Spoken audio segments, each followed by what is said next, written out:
I'm Nohelani Graf. For one high school senior, the bus ride home nearly took a tragic turn, but fortunately, the driver was there to save him. Our top story takes us to Newport tonight. We have breaking news in the case of a missing Gresham woman. Within the last hour, investigators announced the body has been found and a man is in jail for murder. That you can just feel the excitement here. You know, the athletes are focused when you look at them. People in the stands, fans, people working this event are excited and smiling.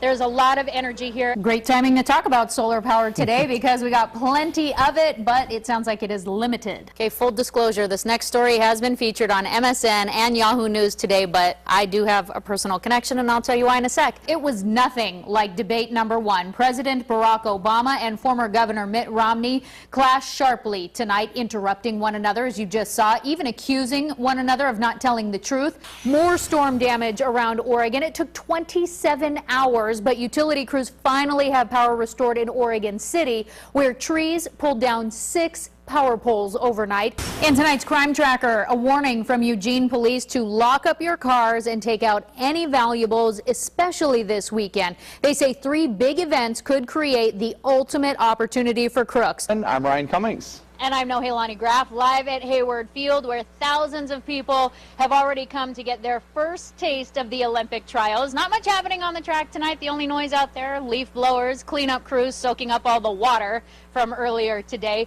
But hours ago, it was anything but quiet out here. The athletes put on a show that gave the fans something to cheer about. Gold medalist Bruce Jenner was also here, and he's in town with his sons Brandon and Brody, and they caused a lot of excitement today at the Inn at the Fifth in Eugene. They actually brought their own camera crew.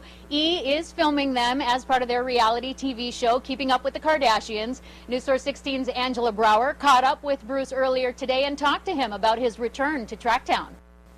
Certainly is the reward. Angela Brower reporting there. You know, a lot of effort has gone into making this a memorable experience for the fans as well. And one place that you can get in where you don't need a ticket is the Fan Festival. It's totally free and it's right next to Hayward Field. Right at the starting block, you'll find all kinds of games like balancing beams, hurdles, even video games. 2 at the trials starts pretty early. The Fan Festival opens at 8 o'clock. You can catch a free shuttle from Autzen Stadium, South Eugene High School. Those start running about an hour before, and then the track and field events kick off at 9. Ryan, everybody's got to get down there. It's so fun, and we've talked about this earlier today. I think one of the coolest things about being down here is when you hear on the loudspeakers when they say, the second fastest woman in the world is on the track, or the highest jumper in the world. I mean, it really, when you think about it, it's amazing to be here. Yeah, and we were talking about that earlier. It was like saying you're the human cheetah, the second fastest person, and possibly some people breaking more records than maybe the fastest person in the world, hopefully. Yeah, if anything, you know, if it's like today, then the next 9 days are going to be something to see. Part of history. Yeah, definitely a lot to look forward to. All right, thanks, Nohelani Graf, reporting live. And that rescue was caught on camera. Thanks for staying up with us tonight. I'm Ryan Cummings. And I'm Nohelani Graf. For one high school senior, the bus ride home nearly took a tragic turn, but fortunately, the driver was there to save him. Our top story takes us to Newport tonight. Security video from Mid-Valley Bus Company shows what happened.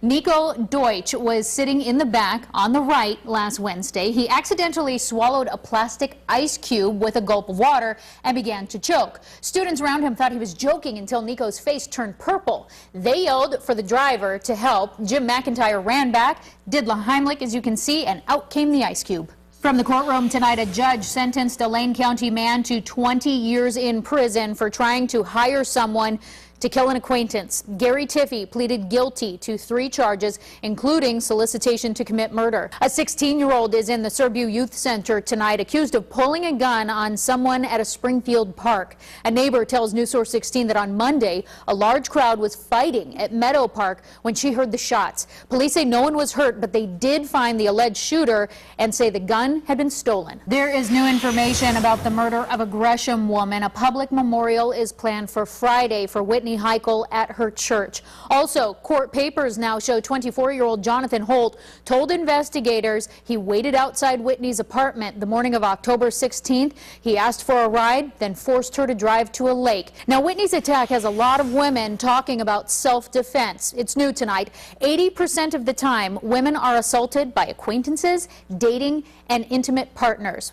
New at 11, you can help lift the spirits of cancer patients with bras, and all you have to do is vote. quote, the owner of Dandelions Flowers in Eugene came up with the Bras for a Cure campaign and contest. Expanding capacity will help them distribute to tap houses around the state. And I feel like a lot of people are changing their flavors of beers right now to go with the season, much like comfort food, because this type of weather really calls for comfort food. It does, and maybe some hot drinks as well. Joseph Calvert joining us now in the Weather Center with a look at our first alert forecast. Joseph? A Duck football player suspended after a DUI is back on the team. Prosecutors have dropped the charges against Isaac Remington. Thompson's pit viper is black, gray, and dark green and features reptile-like scales. I also like that they're not running shoes. The high tops have come so much more back in style. And so to see, the high schoolers. I think it's kind of cool to think again. if Nike would ever take one of their designs and maybe their friends are like, yeah, my buddy designed that shoe. Oh yeah, that'd be huge.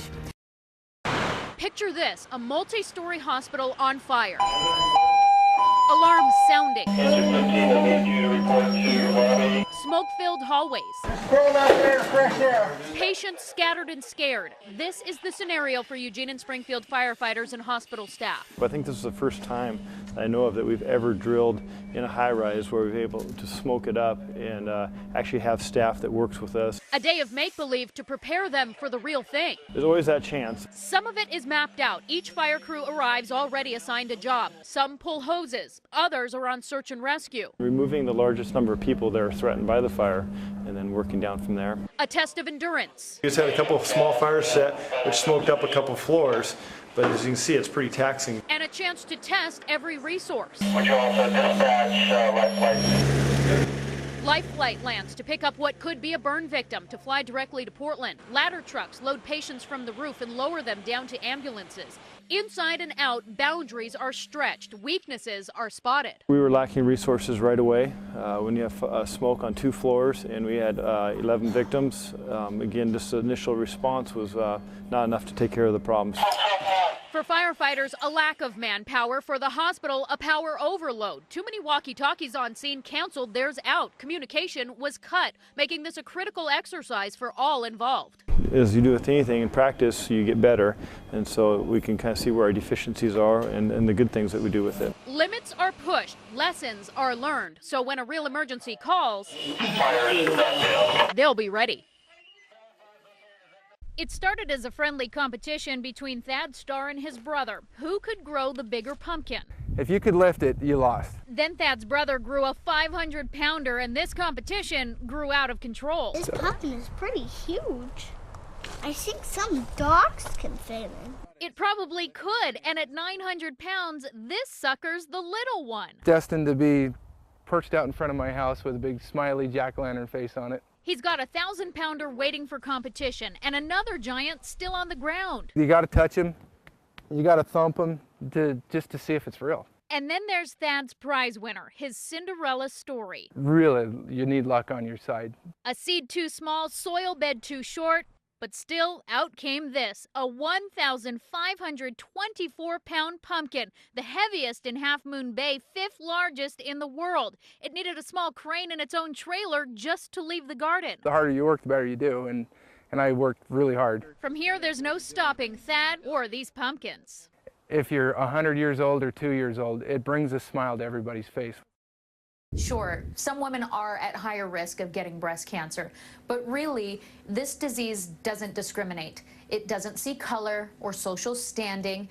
But earlier this year, it did suddenly get political, weakening the power of the pink movement. And now the leader of Komen, Oregon, is out rallying racers to remind them of the ultimate goal of finding and funding a cure. At Race for the Cure, there are sights. There are tears, there's hugs. And sounds. There's laughter. That tug at your heartstrings. Yeah! It's fun. Thank you very much. But the cheers for Komen were quickly silenced in January, and supporters immediately pulled away after the fight against breast cancer suddenly found itself at the center of a political fight. The National Foundation temporarily pulled funding from Planned Parenthood after pro-life politicians filed a federal investigation. That move had pink supporters seeing red. I was among the people that were angry and outraged, and I was angry at Komen. At the time, Thomas Bruner was one of those critics. Perceived to be the politicization of our work. And it made me mad. He didn't work for Komen then. It was months later that he took the job as CEO for the Oregon Southwest Washington chapters. His job quickly became mending fences and reminding people about the reason behind the ribbon. There are many more women who are harboring tumors as we speak that are undetected, and they don't know they have them. And that's why we do Race for the Cure. A lesson he learned in his own home as a teenager when his mother was diagnosed. At the end of the day, this affects everybody in a family. Financially, practically, spiritually, emotionally. So you bet I have a connection. Bruner wants it known that Komen, Oregon is its own nonprofit under the umbrella of the Komen name. It immediately denounced the move to pull Planned Parenthood grants, even though that organization has never even asked for funding in Oregon. So we're not sending money to pay the national organization's bills. We're pooling our money and having a bigger impact in breast cancer research. Still, the crowds at Seattle's race thinned by 40%. The problem, punishing the local chapter hurt local people. I was diagnosed with breast cancer a year ago, July. Tracy Strimling is one of the faces of breast cancer. Her diagnosis moved her to become one of the top local fundraisers in our area, making sure that the 30,000 low-income and uninsured women in Oregon who will be diagnosed this year have the same chance she did to fight this disease. I know that it's been a tough year for them politically, but when you're given the diagnosis of breast cancer, you don't really care about the politics. If you need help, if you need funds, if you can't get a mammogram without that help, then it doesn't really matter. They offer an important service. And that's the message. It's okay to be mad, but it's about more than money. Don't walk away from the women and families who need help. Walk together to find a cure. They need us more now than ever, and that's why we need people to stand up with us.